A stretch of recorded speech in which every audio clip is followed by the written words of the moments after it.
So today we're going to be introduced to a new measure of angle, which is known as the radian. So by definition, if we consider a unit circle, right, that's a circle of radius 1 unit, and we were to draw an arc on the circumference of that circle, okay, that also had a length of 1, then the definition of a radian says that the angle that arc subtends at the center of the circle, so this angle here, is 1 radian. All right, so a circle of radius 1 with an arc of length 1 on the circumference, the angle that makes at the center is 1 radian. So in this case, theta is equal to 1 radian. So let's continue that idea a bit further and extend that length of arc to an extra 1 on top of that already existing 1. So now the total length of this arc here is 2, so that's an extra 1 there. And so what that means about the angle that we've formed at the center here, so that's now this angle, the size of that angle, which I will call phi, the size of that angle now is 2 radians. In a more general sense, if we were to now continue this pattern along the entire circle, so if we were to increase that arc length for the entire circumference of the circle, first of all we need to decide what is the length of that full circumference of the circle, and we know from the circumference formula C is equal to 2 pi r. In this case we've got r is equal to 1. So our whole circumference in this example is 2 pi. So what angle does that subtend at the center of the circle? So this time we're talking about the entire revolution. So we've already seen that length of arc of 1 subtends an angle of 1 radian. A length of arc of 2 subtends 2 radians. So an arc length of length 2 pi subtends an angle of 2 pi radians. So what we're saying is that 1 complete revolution of a circle is equivalent to 2 pi radians. Okay, so 1 complete revolution, which we know from our previous idea of degrees, is 360 degrees. We know that that's equal to 2 pi radians. Now, the general conversion formula does not involve 2 pi and 360. We tend to say half that value, so 180 degrees is equal to pi radians. Now, using that idea, we can come up with 2 alternative formula, or 2 factors that we use to convert between degrees and radians.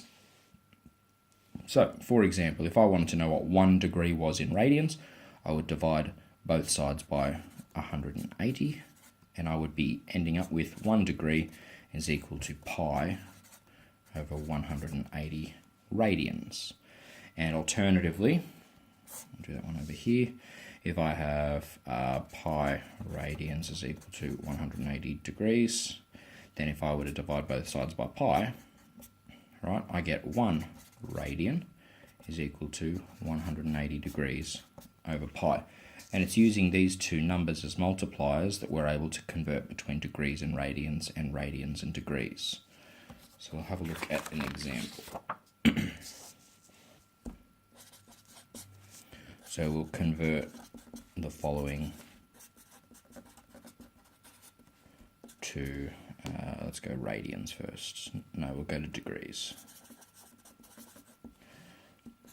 Okay, so if we're given a radian measure of, say, pi, we know that from the definition being pi radians equals 180 degrees, we can simply replace that pi with 180 and we get 180 degrees. Okay, that's a nice simple one. How about pi on 2 radians? Again, we know that pi radians is equal to 180. So all we need to do to convert this to degrees is replace our pi with 180 degrees. And if necessary, type it into our calculator. I don't think we'll need it for this one.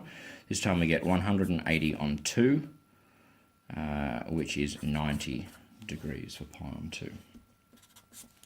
What about 5 pi on 6 radians? Again, because there's a pi here, we can replace that straight up with 180 degrees. So we get 5 times 180 over 6. And if we type that into our calculator, 5 times 180, and then we divide that by 6, we get 150 degrees. So those are all fairly simple.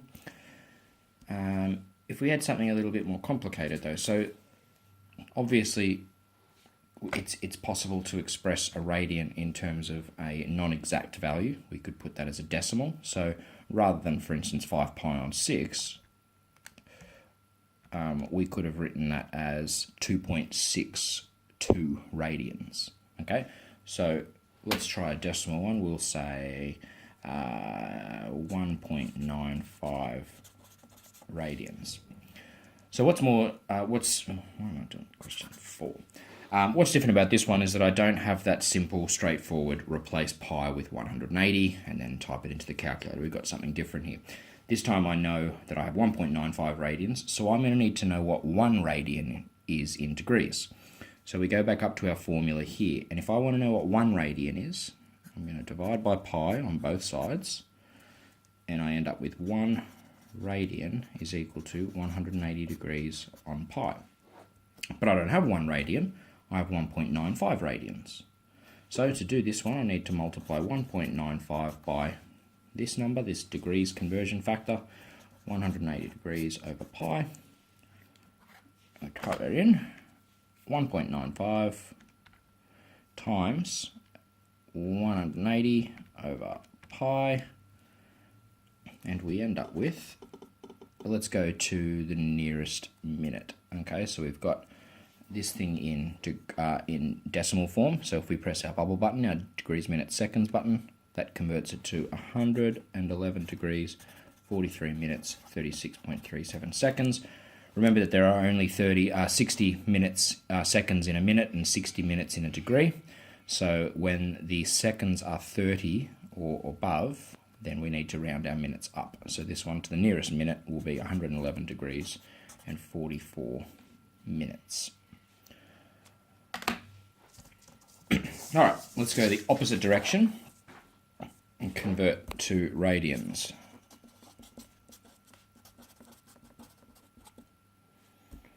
All right, so this time we'll start with 60 degrees.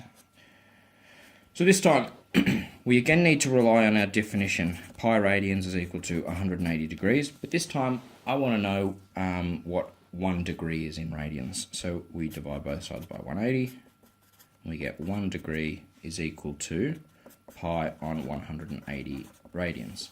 That tells me what 1 degree is, but again, I have 60 of them. So I need to multiply 60 degrees by my conversion factor. So this one's going to look like 60 times pi on 180, and we want to get an exact answer where possible, so we really don't want to just type that into a calculator and press equals. We want to have this in terms of pi, so we get 60 pi on 180. There are 3 60s in 180, so this turns out to be pi on 3 radians. Okay, so where possible, you do want to have an exact answer here. Let's try another one. Let's go 210 degrees. Again, we're going to use our conversion factor, so this is needing to be multiplied by pi on 180. And doing that, we end up with 210 pi on 180. And we need to simplify that. So this is usually a job for a calculator, just so you don't bugger up. 180. 7 over 6. Okay, so the numeric part becomes 7 over 6, and obviously there's going to be a pi up there with the 7. So this will be 7 pi on 6 radians. All right, so that's more or less what you need to be able to do to convert degrees into radians.